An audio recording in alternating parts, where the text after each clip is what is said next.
Hello guys, welcome to Psychology of Freedom. So we'll go back dun sa mga previous requests. Ang request nila, Inuleo Anunnaki, tsaka ni The Outsider 20, how to be your authentic self. This is the question, di ba? This is the whole point of psychology. Bakit ako gumagawa ng mga, alam mo yun, content all about ego patterns, healing from childhood. It's all for the purpose of reconnecting dun sa authentic self natin. So, I'll try to answer this in an introductory manner, pero marami tong layers. So, una, i-define muna natin ano ba yung authentic self. Yung authentic self natin, hindi siya fixed na eto na yung authentic self ko. Hindi. It's more of a lived experience. Lived experience of inner connection, inner alignment, inner wholeness. So, bago tayo pumunta dun sa steps, explain muna natin how did we lose touch dun sa authentic self natin in the first place. So, again, nung pinanganak tayo, meron tayong worth. Meron tayong a sense of worth. We feel adequate. We feel a sense of comfort in who we are. We are whole as we are.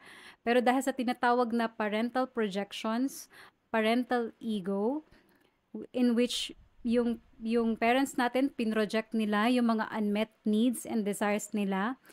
They have different expectations na maging achiever tayo or extrovert tayo or maging doctor tayo or hindi tayo sensitive or mag-behave tayo in this way or that way. Whatever the flavor is, they projected the best version of themselves sa atin. So dahil merong mismatch, kung sino talaga tayo at kung ano yung expectations nila, we learn to give up yung authentic self natin. Kapalit ng connection, ng protection, ng love and care. And in turn, nag-create tayo ng false sense of self, also known as the ego, para makasurvive tayo sa environment na hindi kayang mag-expand enough to see us for who we are. And yung authentic self natin, since hindi siya nakakuha ng validation, hindi siya nakakuha ng safety, hindi siya nakakuha ng affection, sinuppress natin siya. Pinut aside natin siya. And lahat to nangyayari unconsciously, hindi tayo aware kasi nga bata pa tayo. Pero yung brain natin, it is intelligent enough to realize na, pag pinakita ko tong side ko na to, mapapalo ako. O pag pinakita ko tong pagiging sensitive ko, sasabihan ako ng weak. O kaya pag ito yung ginawa ko, hindi ko sinunod yung gusto nila, sisigawan ako. Okay. So sabi ni brain, no, it is not safe to show these things. I-suppress muna natin sila, ilagay muna natin sila sa unconscious, also known as the ego. So, and then, we grow up cut off from the self, not really having a sense of who we are. And we create our entire identity around external environment, external validation from our parents, external approval. Tapos, we go out into the world and we face culture and society. So, ano nangyayari? Since disconnected tayo, kung ano yung sinabi ng culture, society, susundin natin. Pag sinabi niyang successful kapag marami kang pera, we chase money. Pag sinabi niyang mabuti kang tao pag marami kang friends, then we seek approval. Pag sinabi niyang maganda ka pagka ganito yung itsura mo, yun yung susundin natin. Kasi nga, wala tayong solid sense of self. It's empty. There's nothing inside. Kaya, we fill it in with whatever we can find on the outside. Anything that we can cling to, anything that we can attach to, so that we can say na, eto, this is who I am. Meron akong sense of self. So, yun nga, we attach to all sorts of things sa relationship natin, sa itsura natin, sa status natin, sa approval, even sa idols natin, di ba? Mapapansin mo to sa social media. Pag may sinabing hindi maganda sa idol natin, anong ginagawa natin? Nati-trigger tayo, di ba? We take it personally, nakikipag-away tayo kasi nga we put our very own identity and worth dun sa mga idols natin, kaya we feel attacked.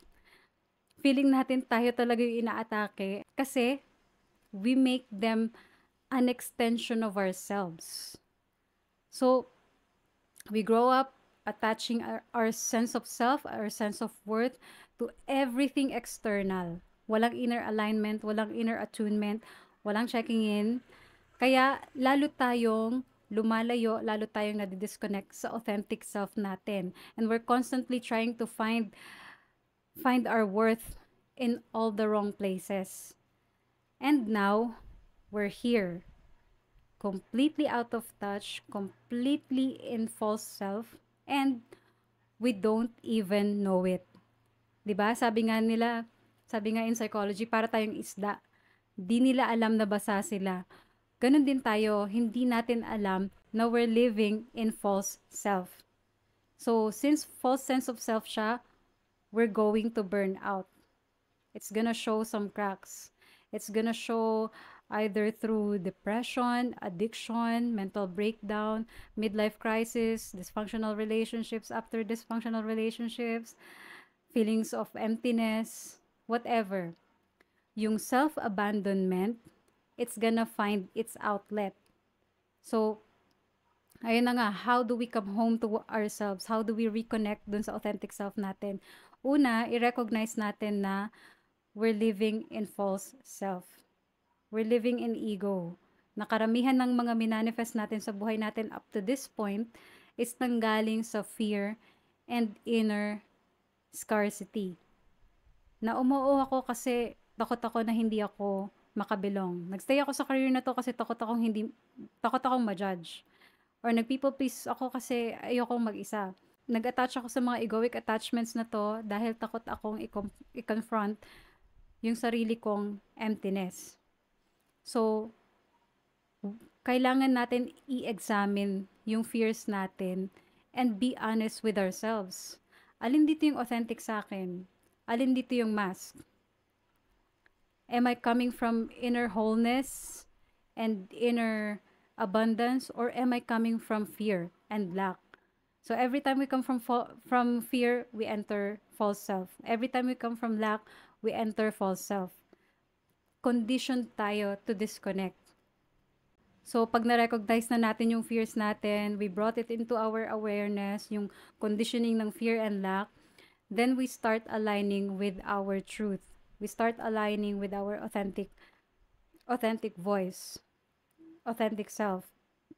And itong mga mga labels, titles, roles, achievements, status, relationships, likes on Facebook, validation or opinion ng ibang tao, it is not true na we can find our worth sa mga bagay na yon, to anything external.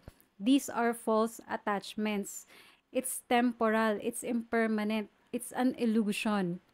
'Di ba? Pero the sad thing is we give our power away. We let these external identifications define us. 'Di ba? We are whole and complete as we are within ourselves. We just haven't tapped into it kasi nga we're cut off from it in childhood. We're cut off from our inner power and inner authority. We're just conditioned that way. So our worth can never be found on the outside. It can only be found with your true connection with yourself. So anong next? Once you find your truth, natanggal mo na yung mga cultural, parental conditioning, and you discover who you really are, it takes courage.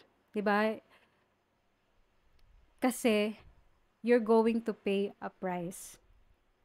When we listen more and more to ourselves, when we connect more and more to ourselves and our wholeness and our inner power, hindi lahat magiging happy. 'Di ba? Pwede kang ma-reject ng sarili mong family, mawawalan ka ng friends. Dati ganito yung ina-earn mo, ngayon you'll start from scratch, or mag-iiba yung tingin ng ibang tao sa'yo. Pero that's the price to pay for our truth and going against yung unconsciousness and yung cowardice around us. 'Di ba? So, quite naturally, masashed yung mga false manifestations natin. 'Di ba? Kasi if we are living in false self, Siyempre ang ima-manifest natin, inauthentic relationship, um, false career, false situations. So sabi ko nga 'di ba, yung external reality natin ire-reflect lang niyan yung internal reality natin.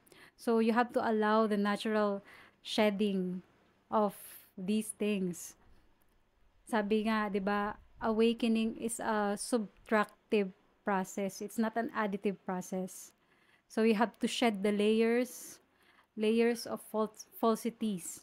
Parang phoenix, 'di ba? We burn everything false away to make way for the new you, the authentic you. So ultimately, ang kailangan nating itanong sa sarili natin, are we willing to pay the price? 'Di ba? So, am I gonna follow my inner truth and get my own validation, or am I gonna follow others and get validation from others? 'Di ba? So, ayun lang. Sana may napulot kayo. Actually, marami pa 'to. I haven't even talked about the shadow, maybe next time. So, that's it for now. Thank you so much for listening and watching, and see you sa next video.